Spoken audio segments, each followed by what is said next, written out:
I'm live. Whoa, did I make it? Whoa, just on time.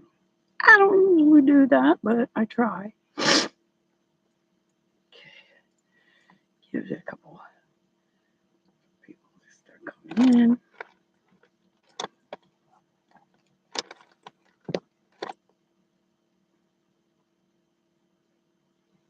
All right. Okay.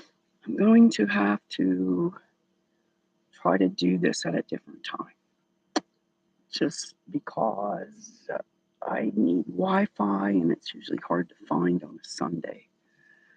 Like, like I could go into the library, but it's closed on Sunday. So I'm gonna have to find another day to do this, maybe Monday or Wednesday or whenever. I'll find out like what people would prefer me to do. Can anyone tell me if my sound is okay?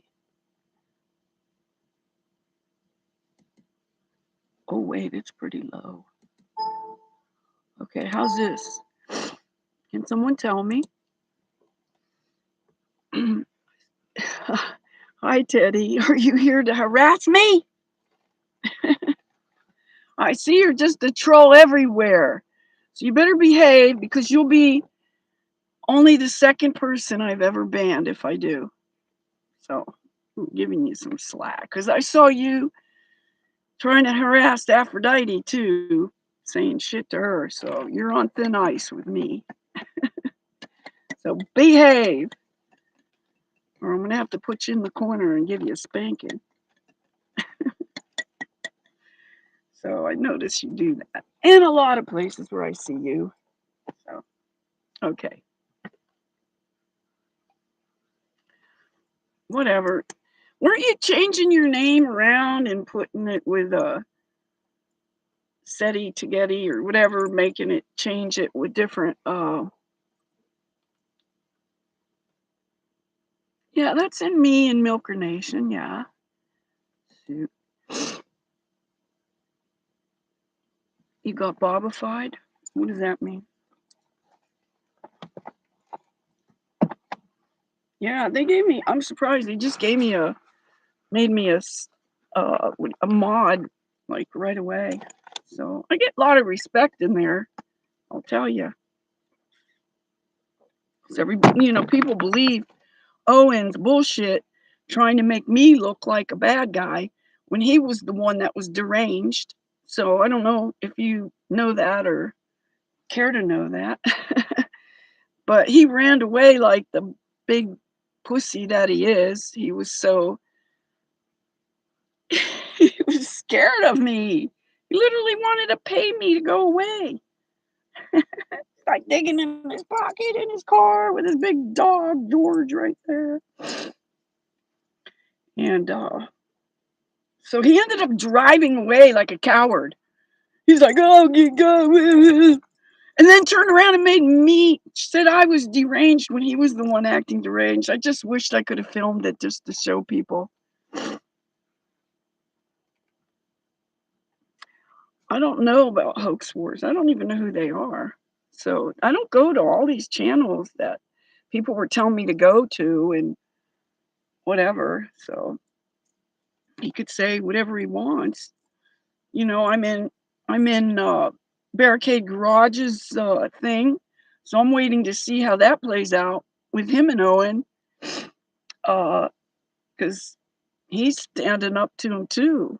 So there's just a few of us that want to hold him accountable. So people shouldn't be making fun of us because we do. They should be glad somebody's doing it. So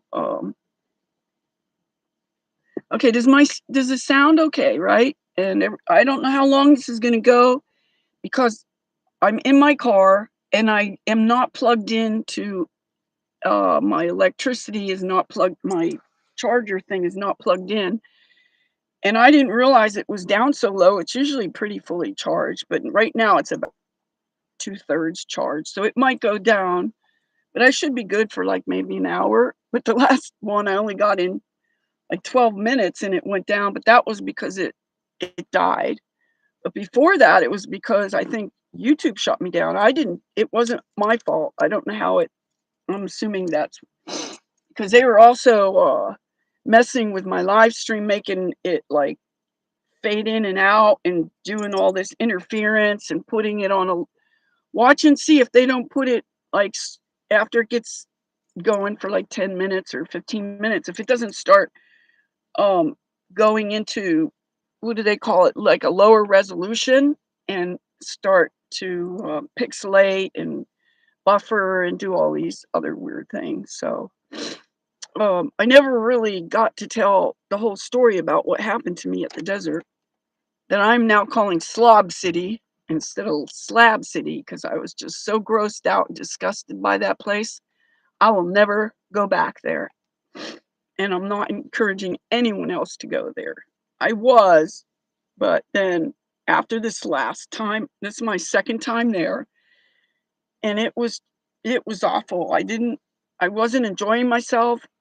I mean, the weather is two extremes, like, it gets really hot in the day and it gets really cold at night, I guess no matter what time of the year it is. I guess I imagine it's even worse in the summer when it's super hot in the day and then probably doesn't get as cold at night, but I wouldn't be able to handle that, intense heat. That's why I used to live in Phoenix for 3 years, and that's where I got that valley fever and lost, the left lobe of my lung. And then I started like everybody has fungus right now. There's fungus among us everywhere. Everyone has it, whether you think you do or not, whether you're showing symptoms or not. You probably are showing symptoms, but you don't recognize them as fungus. So I started. Hi, Epic. How you? Um, so I am back taking my now, someone else that I was following who banned me for whatever reason, I didn't even say anything to him, but he was threatened by me somehow. But he said, no matter what you do, do not take the SSKI, and that's what's helping people. That's been a known antifungal, even in the medical industry. That's what they use when you in a hospital too. So that's what I'm using, and I'm trying to kick it out. You can still see I have some of these cuts coming out, and it's just weird. It's like friggin' glue, this biofilm. Is anyone experiencing this? I really want to help people address this situation that we have with this so-called Morgellons, whatever you want to call it, which is another bullshit name for the nano poisoning. Just like if I'm going to talk about the nano poisoning, which is everything, all these diseases that are out now are all friggin' nano poisoning, and they're calling them something else, whether it's Lyme or lupus, MS, cancer, Morgellons. They're all it's all nano poisoning. So I probably will have to take this video down as soon as I'm done because if I don't, YouTube will, and then they'll hit me up with medical misinformation bullshit. And then I get a strike, and then I don't. I'm I'm clear now. I think all my strikes are beyond the time limit, so I don't know how long they hold on to them. Does anyone know? I don't think so that it's just on the West Coast. It's probably everywhere. People are saying it in Texas. They're seeing it growing inside their house, outside their house, on buildings and everything. No, it's everywhere, dude. The nano poisoning's everywhere. The sky is loaded with these chemicals, all this, barium, strontium, lithium, just all of them, and they're just dropping to the ground, which I believe is creating a whole big, like an interface or whatever they need to. The metals will be the activating, however they're going to do whatever they're going to do.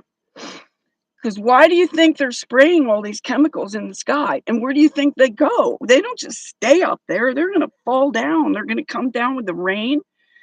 People think rainwater's good. Put that rainwater under a microscope and look at it and see what's in that rainwater. Yeah, smart dust. It's just everywhere. If you're breathing, you got it.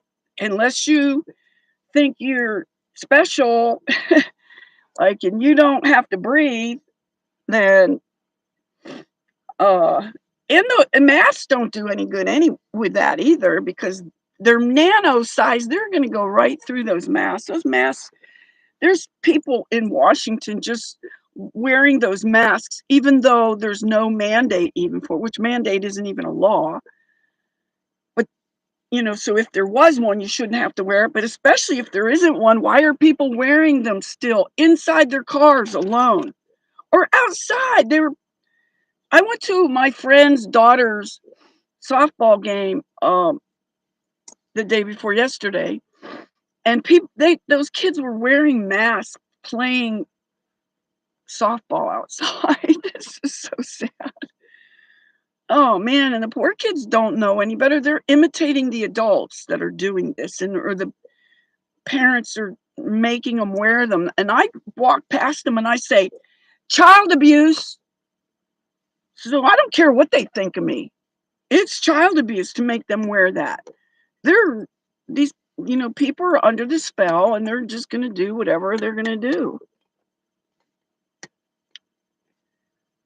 Yeah, it's all the COVID is. That's what the COVID is. I keep forgetting to put that in the list of all these new diseases. All these new designer diseases are all the same thing. If you look and see what the symptoms are, they all overlap. They're the same symptoms and they call it different things. I know it is pure evil.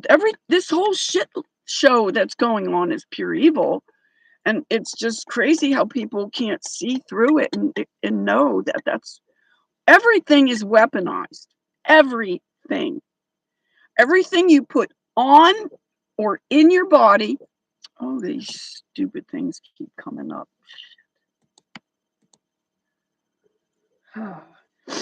I had my friend in Port Angeles put up, help me clean up my this is my laptop I'm in, so I'm able to read the chat because it won't stay up on my iPad, so I have to keep clicking on it, and it just fades in and fades back out. So yeah, people don't realize what's going on, and I'm telling you, knowing this stuff as long as I have has been both a gift and a curse at the same time because nobody wants to hear what I have to say. Nobody believes what I say. My own daughter doesn't believe it. My own daughter, who I never once in her whole life had her vaccinated, and then she went and got vaccinated herself 2 times. Then she got pregnant. I hope she didn't do it while she was pregnant, and I don't even know if she vaccinated her baby, which is now just 2 months old, well, 9 weeks old, I think. So, so far seems to be pretty healthy, and I hope it doesn't create any kind of autistic kind of aftermath from doing that. So, and she might be. I know. I'm sorry to hear. I'm sorry to have to report that. This is my own daughter. For 30 years, I did not give her. Well, she was on her own for a while, but she didn't have any. I did not. I was supposed to have a home birth, and I had her in the hospital. But they didn't give her the only thing that, at least that I know of, that they gave her without my permission too. They gave her antibiotics, and then she had acne and thrush and all this stuff her whole life. She's been plagued with this fungal infection that she's been dealing with. So, anyway,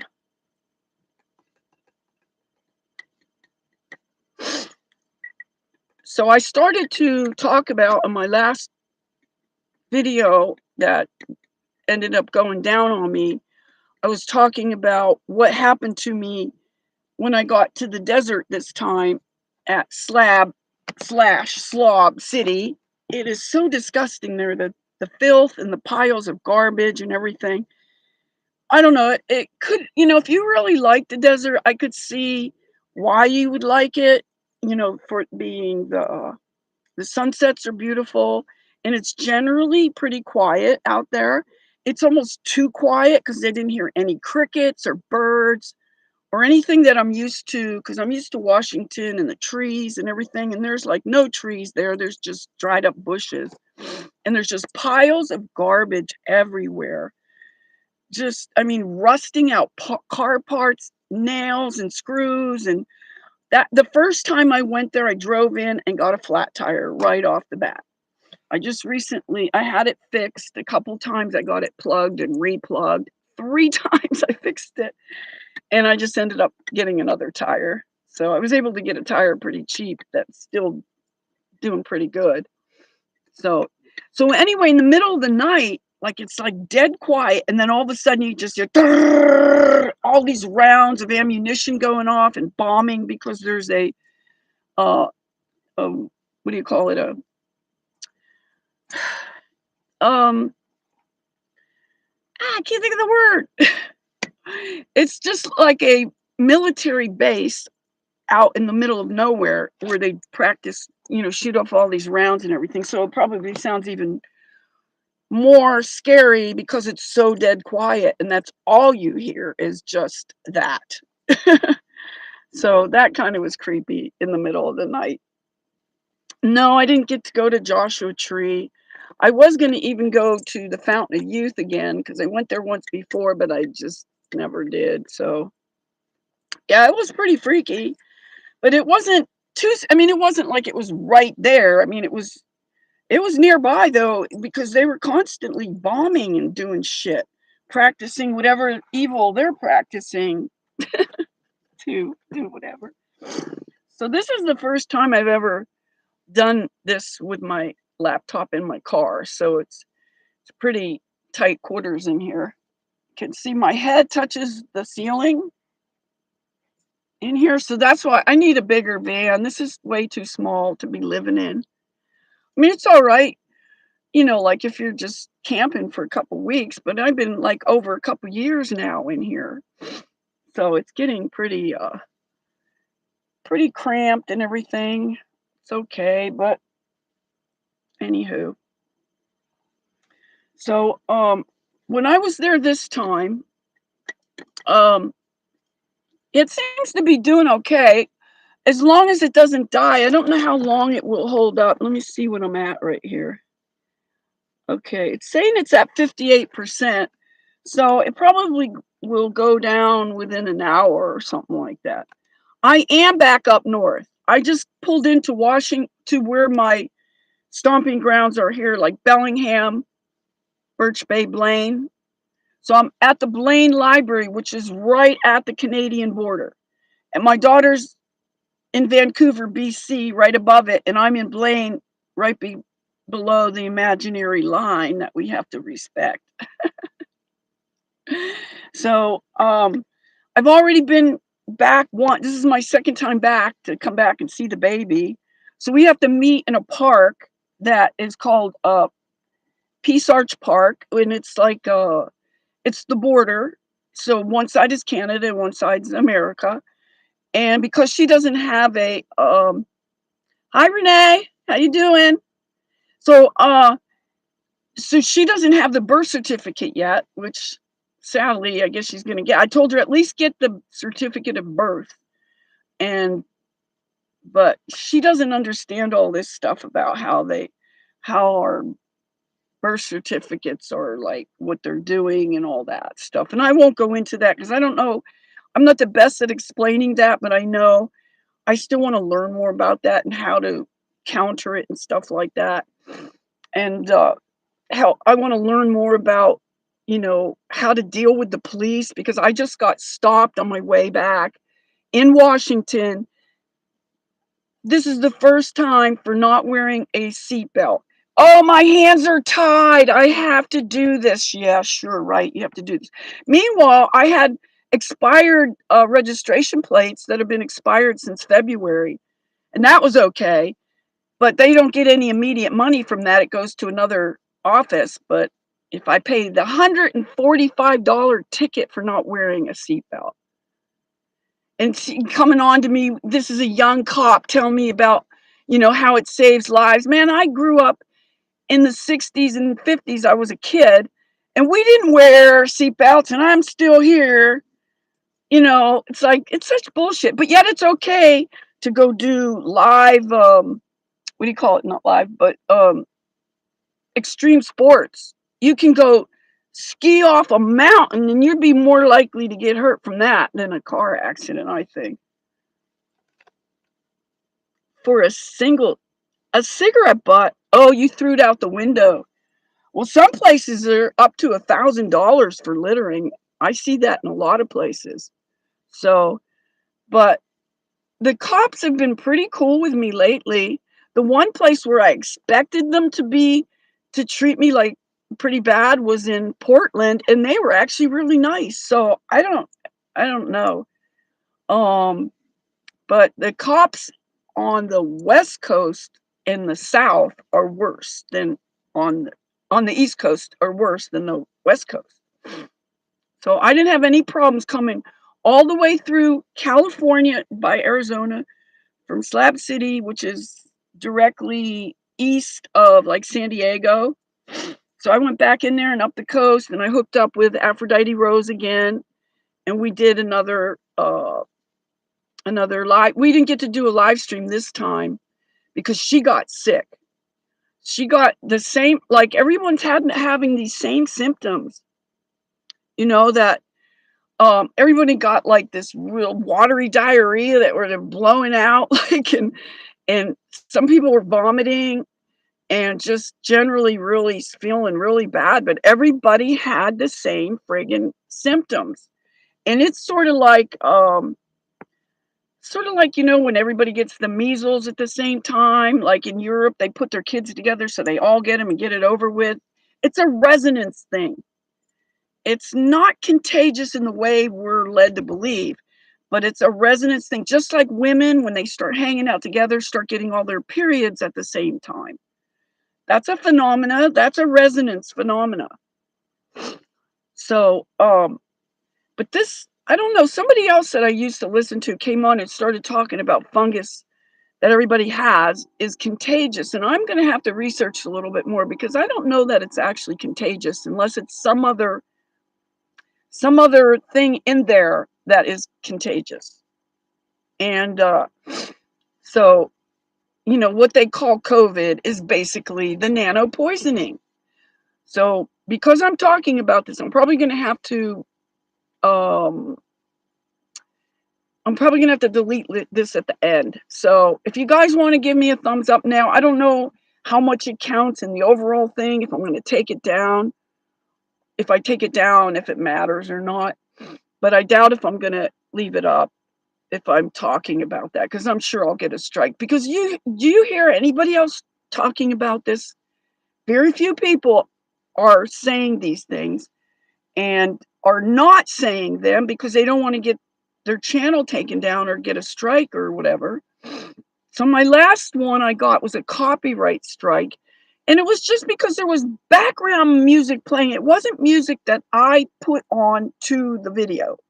Because I don't even know how to do that. I don't know how to edit. All my um all my live streams, all my videos are just raw and unedited. The most I've ever done, and I've only done it like twice, where I cut like I the end was still going and I didn't realize it was on and I just cut off the end just to so it didn't keep running like that. I'm just not saying anything. So um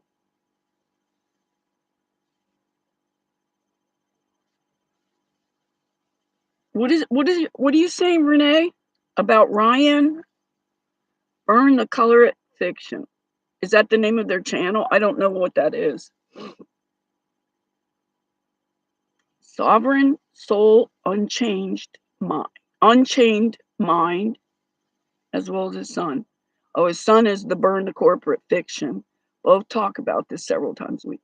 So do they have lots of subs and uh are they saying it the same way I am saying things? Or um What are they actually saying? Are they talking specifically about nano poisoning? Because I don't hear anybody else saying this.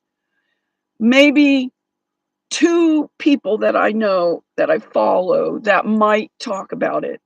So that's a shout out to Michelle X and who's the other one that I don't know. There was another guy that was had been talking about some of this stuff about the fungal stuff and using the SSKI, and he was gone for a long time. The unknown cat. Does anyone know about him from like shit like 7, 8 years ago or something like that?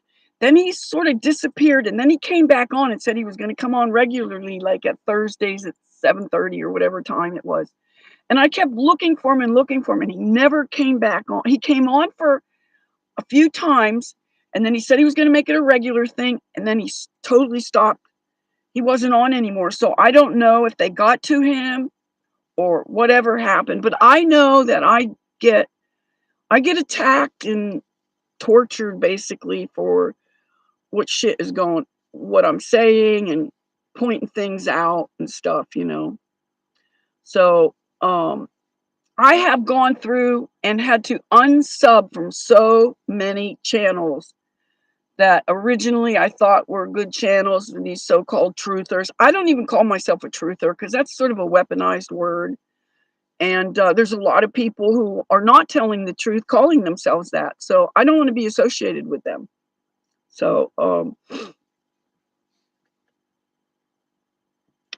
I didn't talk about anything for the first 2 minutes, but whenever I do start talking about it, even like partway, like 20 minutes into the video, that's when they start doing all the interference and buffering and messing with everything to deter people from listening or to make them just want to leave or whatever.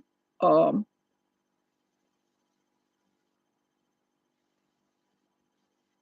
you hope who's okay?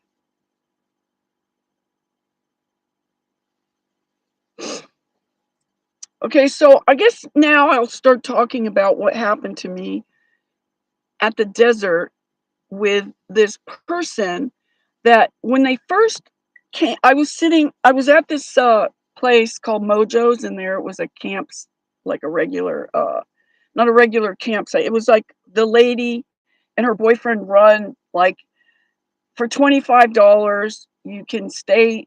You only get to park there. It's not like you get a room or anything. You still use your own vehicle, but you get access to the showers, to the toilets, to otherwise you got to go piss or shit behind a bush if you can find one that like these bushes are nothing. There's nothing on them basically. They're just branches. They did start to bloom a little bit though. And then they also had a washer that you could wash your clothes. So I did that. I only stayed one night just so I could take a shower and wash my clothes. And and then she comped me the second night. She said I could stay there. So somebody asked me to do a massage for them, this older man that was there. But I don't even think he remembered me asking him because he said he had to go into town to get money or whatever. And he had money. It wasn't like, he got enough money, but I think he was just drinking so much. He was just gone. So they had to get rid of him because he was staying there for so long, but he was starting to really deteriorate and he was pissing himself and just he wasn't able to function and they needed to get him somewhere where he could get help or treatment. So I don't know. They set something up and found a driver to take him all the way from California to North Carolina and or right before North Carolina. So then his friend was coming to pick him up or something like that. So I never ended up doing the massage, but I ended up massaging the boyfriend of Mojo, because he said his back was hurting and he asked me for help and everything. So I did a treatment on him and I put some essential oils and I do my thing with them, like, that I've done for many, many years now. but I'm not in a position now to be able to do these things. I have my table in my car taking up valuable real estate. My massage table takes up a whole bunch of room back here. It's a mess, but you can see that it's underneath all my furs. I sleep with dead animals. I'm gonna do a video with that, and I'm sure I'll piss a bunch of people off. I have 2 mink coats in here that help keep me warm. It was really cold the last couple nights here, so here's my other mink. 2 mink coats, and but anyway, you can't really see, but this is my table right here, my massage table, and I have a cot lining up right next to it where I sleep, which is pretty comfortable. So I consider, you know how they say home is where you lay your head at night. So I have this set up. I have a couple down comforters on top of my sleeping bag and just layers of padding bedding, and it's really pretty comfortable. And I have like 3 down pillows too.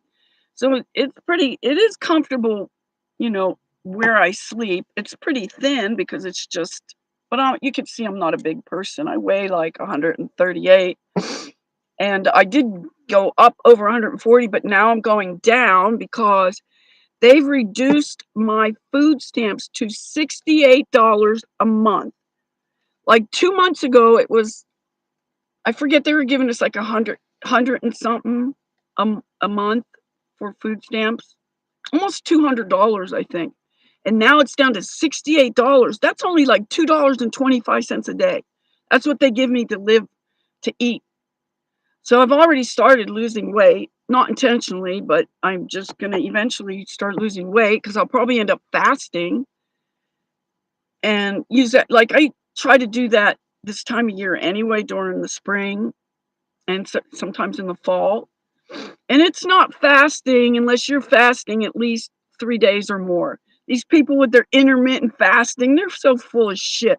They think they could go all day without eating food and then gouge themselves before they go to bed when they don't need it, and then call that fasting? That's full of shit, man. I ain't fasting. That's just not eating so you can eat more when you do eat. And when I do eat, I eat very little. So, and try to eat the best of foods that I can find. Like I just went yesterday to a farmer's market, which really didn't have much of anything. But you can use your food stamps at most of the farmer's market. It's starting to rain again. It's been really raining a lot here in Washington. But I was starting to miss the rain, being in that dry climate at Slab City, and I was starting to get nervous about, because I was getting these pains, which I couldn't tell if it was in my lungs or if it was like I pulled a muscle or something. But I couldn't even turn my head to look at traffic to see where the traffic was coming from. So I still not sure what the heck that was, but I will not go to a doctor. I will not go into a hospital or a nursing home or anything. I told my daughter, don't you dare ever put me in any of those places. And I asked her if she would just bury me, but I guess you can't really do that. It's not I mean, I want her to just throw me in the ground and just let me rot in the dirt, not even in a box or anything. But I guess it could look like murder or something if she's out there shoveling. I don't know where you would do that, but I just don't want to be part of their system. So, and the other thing I noticed, just I was talking to somebody last night when I was at the co-op in Port Angeles, not Port Angeles. I was in Port Angeles, but I went to Port Townsend where I used to live too. Uh, that's where That's where the Y at the Port Townsend had this older woman was in the Y in the girls' changing room, and there were young girls in there, like 14, 15-year-old girls, and there was a guy in there, and he was totally exposed in front of these young girls. So this lady, who was like 80 years old, went and told them at the front desk about, this man that's in the ladies' room in the women's spaces exposing himself to these young girls. Guess who got thrown out and asked not to come back again, and I think lost her membership. The 80-year-old woman, nothing. It turns out the guy worked there, and nothing happened to him. So some of these Ys, I don't like what they're doing, how they treat people. So I'm going to actually start asking, because I use it all over the country. I have a nationwide membership that only costs me $12 a month because my income is so low. I'm a senior, whatever, and they give me, a discount. And so I've noticed in some of them, they have signs up saying that no children of the opposite sex are allowed in either of the dressing rooms if they're over 3, I think. But not all wives have this. So I imagine if they're pushing that rule, they're going to be uh, less likely to allow men into the women's spaces there. I was even going to try to challenge them to see, because I saw what was a man in the dressing room at one of the Ys I was at. I forget where it was, but he didn't expose himself. He kept to himself. He looked forward. Like, he wasn't like looking around and checking out the girls' bodies or anything like that. And this person was probably in their they were like 30 something, I guess. And they pretty much kept to themselves. And I had to check out really close, because at first they were sitting down, but their body looked so masculine and big. And then when he stood up, he was really tall. He had big feet and big hands. And then when he turned around, I saw that his neck was long, and then I saw the Adam's apple. So there was a dude in there, but he was not doing anything like wrong, except for the fact that he was a man in a woman's space where he doesn't belong. So, I mean, I would confront them.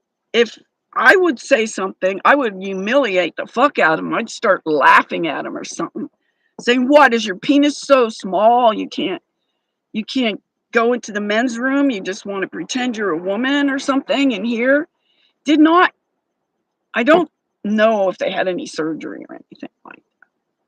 So anyhow, that's something that's I have to keep a check on and watch for that that doesn't happen, or what they're going to do when it does. But back to this intersex person that I met at in the desert, that it was awful being there, because there was grown men all wearing dresses there. Not all of them, but quite a few guys wearing women's clothes, really short, cropped tank tops. Even I don't wear that stuff. I mean, I could. My body is still in really good shape for my age. Wow, it's really raining hard. But anyway, these people there was another guy. He was really big, sort of almost as big as Owen.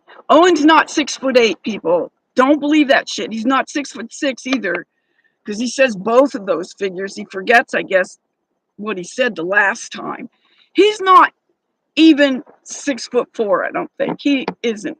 I mean, I saw him in person. If I saw somebody 6'8", you would they'd be really, really towering high. And he was not that tall.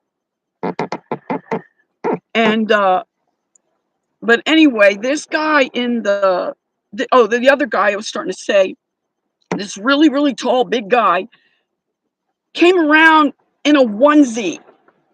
Where they get these huge size onesies, I don't know.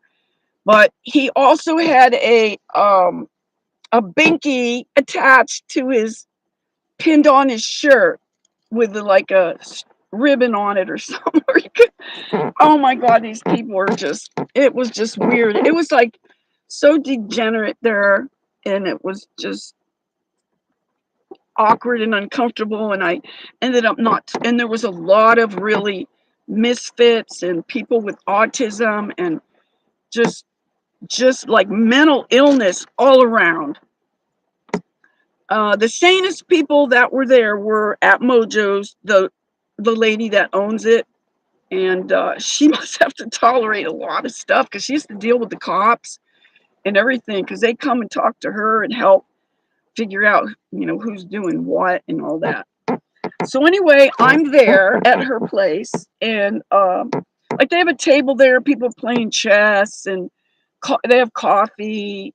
That was another thing that was part of your um, $25 to have. You could use the stove. I was able to cook, and even though I don't really cook that much anymore because I don't think cooked food is really good for us so much because all the life force is literally cooked out of it or destroyed by heat.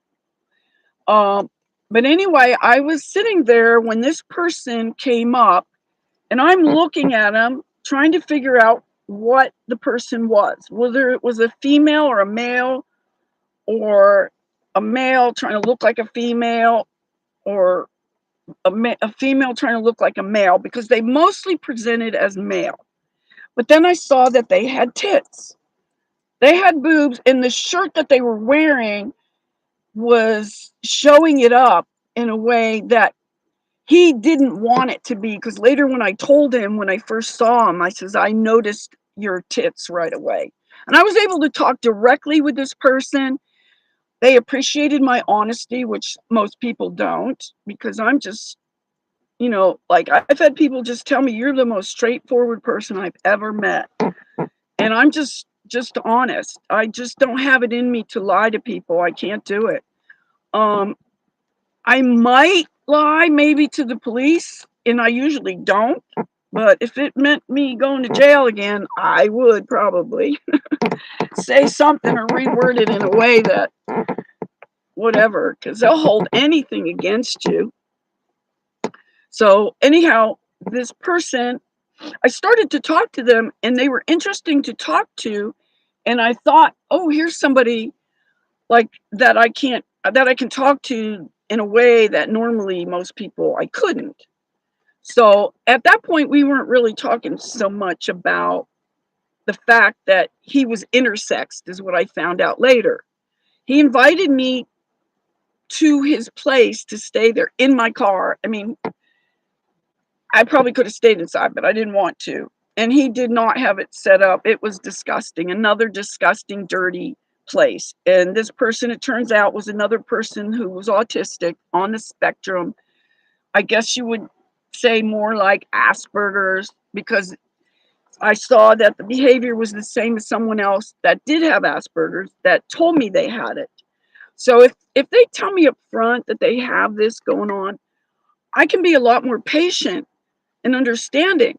But if they don't say anything and then are in denial about their whole self, then it's hard to relate to them. And that's how I could tell how where they are on the spectrum, by how much patience I need to talk and relate to them or help them to understand, or I have to talk in a dumbed down kind of way to relate, what I have to say to them, because I could just lose them. And most people I do. Most people, if they can get past 5 or 10 minutes with me, then I can usually say things and they're get it. But like most people I lose way before that time, because they are just too under the spell. They're too dumbed down, that their diet is so bad that, so I'm trying to find or reach out to people who I can really help, or that I can relate to on a higher intellectual level. And it's been really hard. So, but I'll still keep trying, even though they keep attacking me. So anyway, this person kept promising me that he was going to help me with my car, get it fixed, and I had that flat that had a slow leak in it, and it kept going down and down. So I'm at their place, and oh yeah, we're going to do this. He didn't do anything. 3 days later, it's like, dude, I'm not getting anything accomplished here. And then I realized, why would he? And he was begging me to stay. He wanted me to live with him, like be a partner with him. And like, why would I want to be with anyone like that? That was, first of all, so filthy, and then has these mental illness going on, in denial that they even have any kind of that they're on the spectrum, and that was causing problems at that point because. But he did keep talking to me very openly, so I got to learn some more about this intersex thing. He actually showed me his breasts. I wished I would have asked to see the whole package down below. I'm sure he would have showed it to me. Because, well, for multiple reasons. One, because I'm curious about what these people look like, how they're double sexed, how they have a vagina and a penis at the same time, and how do they use it. Now, he told me that he was thoroughly examined for, I don't know what he went in for, but anyway, they told him there was no reason he could not bear a child. So that fascinates me, that that he had the capacity for both. And then he had been involved. He wasn't, I don't know how officially he was married. He called this woman his wife. And so something happened, that somebody got raped, a child or whatever it was, and they blamed it on him. I'm not going to say this person's name, and they don't know the name of my channel. I don't think anybody did there, so I don't think he'll hear about this. And I'm not trying to expose the person. I'm just trying to understand how this works, because I think a lot of the celebrities are not born intersex, but I think because they worship the Baphomet that is both male female, that's what they're doing. They're mutilating their bodies or whatever so they can be this double sex, right? And get back to what we were originally, like all one and within one. So, I mean, it's sick what these people are doing and mutilating their bodies, and these young children are part of this whole thing that's going down, and it's just sad to watch. But anyway, he kept promising me he was going to work on my car and get it fixed, and every day my tire was getting flatter and flatter, and I'm in the desert, and my phone has been acting up. All my devices are, and I don't have a smartphone, it's just a flip phone, but even that was like dying, the battery, and I still need to replace it. But I mean, I could have been trapped there. He did not want me to leave. So why would he fix my car? Because he knew as soon as my car was fixed, I was gone. And he was trying to scare me, saying, oh, the cops, if they stop you, they're going to impound your car and put you in jail, and all this fear porn shit. He was trying to get me to stay there by trying to scare the hell out of me to not leave. But in the meantime, my tire's going down and down and down. And I just said, I can't take this. And then, like, I would do something nice for him. And this has happened to me before. I like cook for them. And then I get shit, like, because I used water to, like, I was using too much water to boil food, whatever. So I do something nice, and then I get fucking in trouble for doing something, that's costing them or whatever. But he was so happy that I cooked for him. He says, this is the first time in forever that somebody's actually cooked for me. So I cooked for him like 2 days.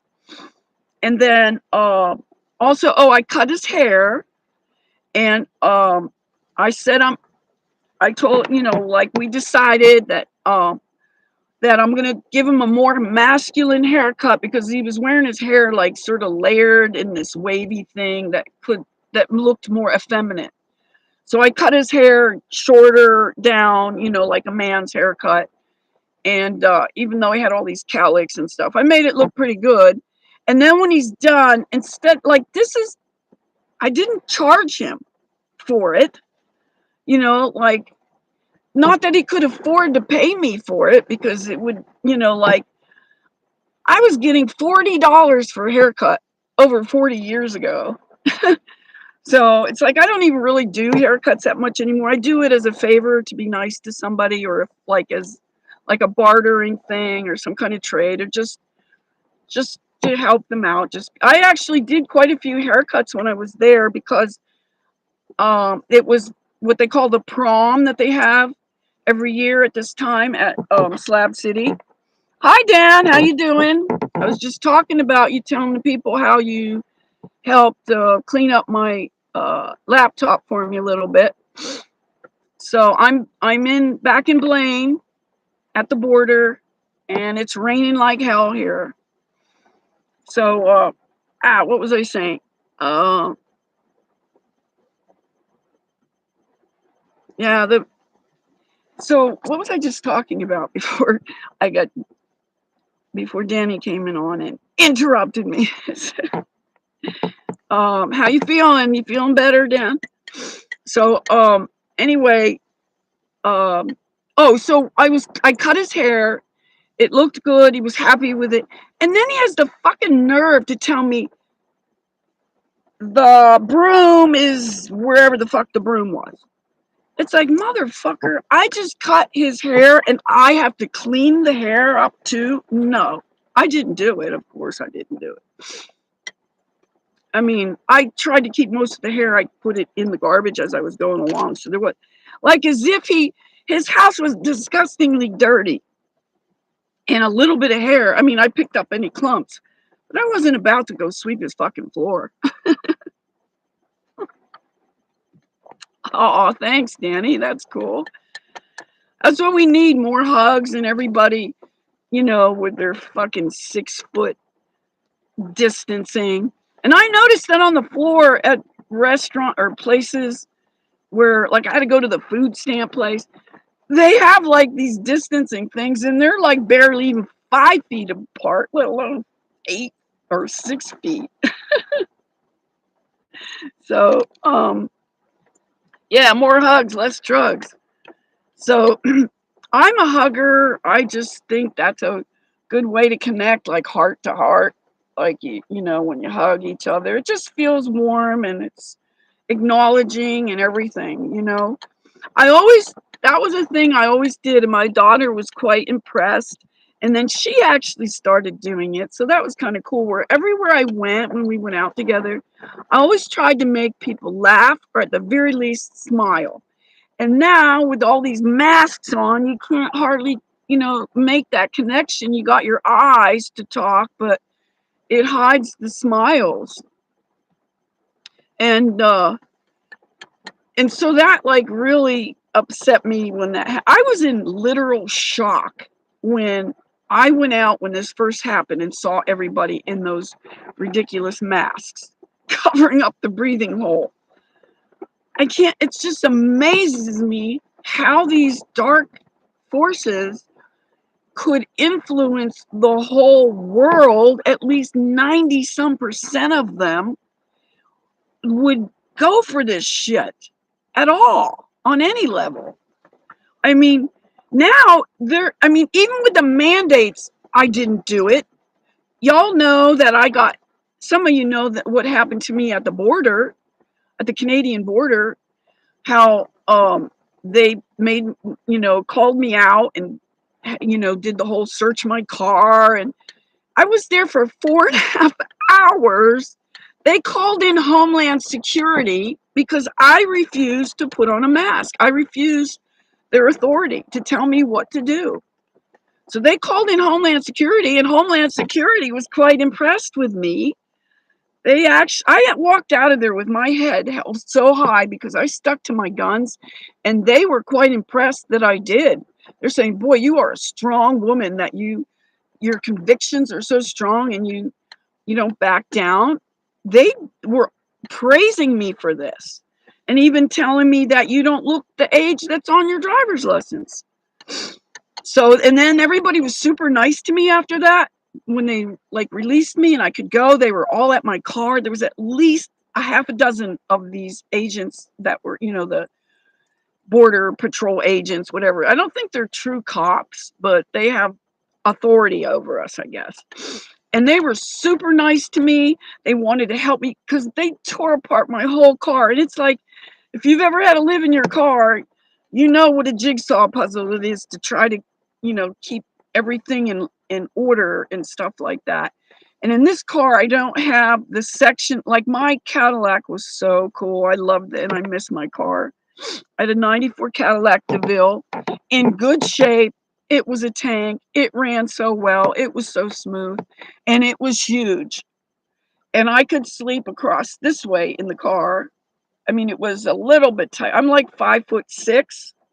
I used to be 5'7", but I guess some of my spine collapsed and stuff. But actually it went back up an inch.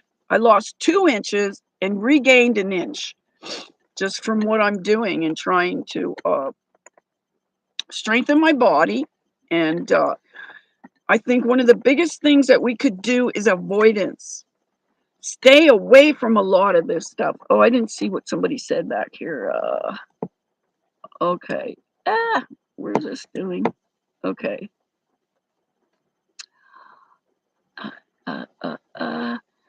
I have a lady who has been doing my hair in color, cut and color, for $20 for the past 20. Well, that is super cheap. So I assume you're a woman, Quantum Epic. I didn't know. So wow, that's super cheap. Even just one or the other is cheap. Because when I was at this lady's house where I stayed, I was offering to do her color for free, but she gave me $90 for doing it. So that was kind of nice. So I don't really do too much hair anymore. I did that for a long time. That was my bread and butter. That's how I supported myself mostly. And then after I quit kind of doing hair, after I had my daughter, and that's been almost, over 30 years ago. And I had a salon in my home. And then I just, when I got pregnant with her, I quit doing all chemicals that, anything like perms or colors or anything like that. I stopped. The only thing I was doing basically was haircuts and styles, updos or whatever. And I could do makeup and which I didn't do a whole lot of, but I could. And then I just went into more doing massage and staying with that. And I think I can help people more with that. So I only do haircuts as a favor or a barter type thing. So, and I'm starting to burp. Okay, reminding you guys to drink your water and put the sea salt in there. Try to get some Celtic sea salt. I wanted to give you some, Danny, and I left and forgot to give it to you. So, salt hydrates you. We've been tricked into thinking that salt is dehydrating when it's the very thing we need. And I fill up my bottle and I put in about a teaspoon of the Celtic sea salt per quart and try to drink as much of those as I can. I usually can't get more than 2 of them in. But I also do like a lemonade drink in the morning. That's another whole quart liter of that. And then I've been trying to wean myself off the coffee. I'm still drinking coffee, but I've been drinking decaf for the last few weeks anyway. Because I realized how much of it is the ritual of it that I enjoy more than the caffeine, because it's not about the caffeine. I don't like caffeine. I don't like uppers. I don't like anything that is overstimulating. I don't do anything like that. So, I mean, even when I was a drug addict back in the day, I did heroin and the more narcotic things that would tend to take you down more than up. I started with cocaine, but I stopped, and I never did meth in my whole life, even though I get accused of being a meth addict because I have these cuts coming out of the metals The heavy metals are cutting through my skin. Oops, I have to take this back down in case anybody's saying anything. Hi, Spaldo. You think I'm looking good? I don't think so, but thank you. um, okay. If anyone wants to say their name, if they want to be called by their name, I will try to remember it. But you can also say where you're from, like, so we can get an idea of where everyone's at. So, oh, we just went over an hour. So my thing is still holding up. So let me see how far I am with that. Oh, shit. Okay, it's saying I have 27% left. So, um,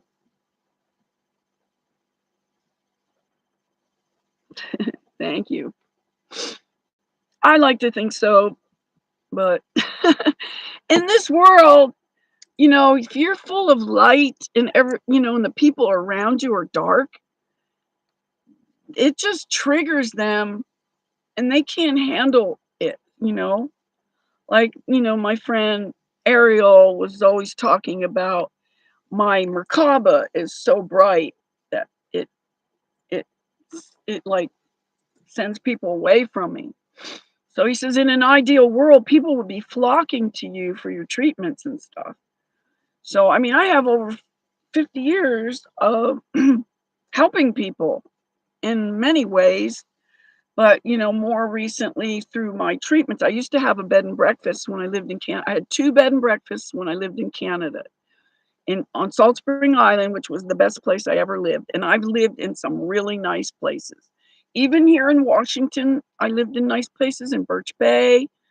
And I used to live when I lived in California, I lived in Laguna Beach and Newport Beach and Corona del Mar, which is the elite part of Newport Beach. I lived right on Pacific Coast Highway. That's where I had my little salon in my home up on top of three businesses. That was crazy. So, oh, you're in Washington too. Where are you? And you're Dan from Angeles. Yep, there's two from Washington. And Angela's from Michigan. I used to go to Michigan when I was married to my first husband, who was my childhood sweetheart from school. And that ended because I found out he was fucking my sister, who was the problem. My sister was always trying to steal my boyfriends away from me because she was jealous of me or whatever. And I walked in on her one day. She was giving my boyfriend a blowjob. She's down on her knees. She's dead now, but she was so sexually deviated. She actually, this is awful to say, this is my sister. This is my younger sister. She fucked the whole police department, went through all those guys, then started on the fire department. Isn't that awful? I mean, she was so sexually fucked up.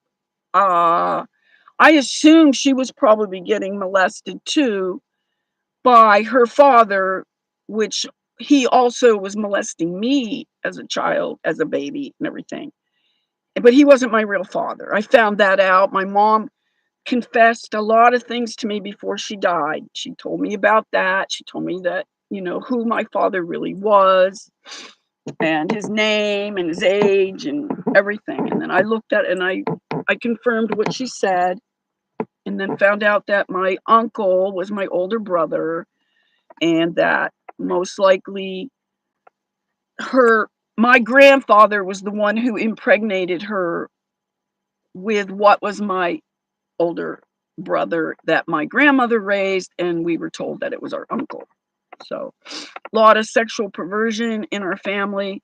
I wouldn't go as far as to say it was any satanic ritual abuse kind of stuff, but it was still abusive and it was still child, you know, messing with children. And that's just too. And I worked through a lot of that. That's why I can speak about it openly. Most people just don't ever say, they don't deal with it, and then it rules their life, like my sister. So she ended up dying of an overdose. She was found in the bathroom, in the bathtub, with a syringe neatly placed on the edge of the tub, which wouldn't happen. I mean, if you shoot up in the tub, it's enough to take you out. That needle's going to be floating in that water somewhere. And the other thing that made it suspicious, this was on the new New Year's New Year's weekend, and she didn't show up for the New Year's dinner for the family that she was supposed to come through, and they found her, and her back was to the faucet. Who gets in the tub like that? I mean, everybody, the faucet's in front of you, not behind your back. You have no control over it. So it looked like the scene was staged, like they probably were all getting off, doing heroin, and she probably overdosed. Obviously, I don't know if somebody did it to her, but she probably did it to herself because she did use it. She wasn't as hardcore of a heroin addict as my other sister was, who did not die of that. She quit drugs and died sober, thank God. But anyway, this sister was found like that, and her twin brother found her. My other sister and her twin found her like that. So anyway, she Tacktown, where is that? I never even heard of that. Is that on the eastern side of Washington then? Because I don't, unless it's SeaTac. Like, is it Seattle? What does Tacktown mean? I don't even know.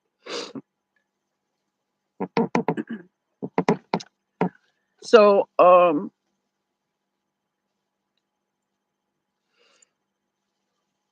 I don't know where Tacktown is, but I don't even like to go near Seattle. And I get the feeling something intense is going to happen there, just like, I don't know, you guys know Garrow probably, or heard of him anyway, from Jurassic Liars. He's been talking about it. Okay, now it's telling me my battery's low and I need to find another source because it's probably going to die. It's got like 7% left. So I got like maybe a few more minutes before it dies. Oh, it's near Gig Harbor. That's where Owen was from when he left Washington in September of 2020. He bought that property in Sandpoint, Idaho in July, and then he ended up moving in September, and then I went there in December, and that's where I had my interactions with him a couple times, where he would not really talk to me. The first time he talked to me a little bit, but then he got scared of me and like just drove away like the big coward that he is. So he just he made a fool of himself. I just wish there was somebody had been there with me, or that it was filmed and stuff. So anyway, so then that was sort of the beginning of that's when I drove away from where I lived because I lost my housing, my Section 8 housing. Yeah, I know he makes a good fool of himself. Are you guys watching what's going on now with him and Jim Bob? And now the Barricade Garage, the little black guy. I think he's like 5'3" or something. You can't tell on his when he's doing his lives and stuff, but you can tell he's short. He admits to being that. But it's just, I'd like to see them go at it because right now they're still doing Owen and Jim Bob, the big thing with them going on, their fallout that they had. And Jim Bob's been coming around into like Milker Nation has been, shout out to Milker Nation. He's been putting up the feud that's been going on all this time between them two. So then I'm curious to see if they'll start doing the same thing with Owen and Barricade Garage, because I've been like listening to them and stuff. Yeah, if the first time I was outside of the post office when I first met him, and he was in his car with the dog George. The second time I was inside the post office, he refused to talk to me, like he was afraid of me. Like I was such a big threat to him. And then he made it look like that I was crazy and I was deranged, but he was literally acting deranged, like crazy, like it was weird.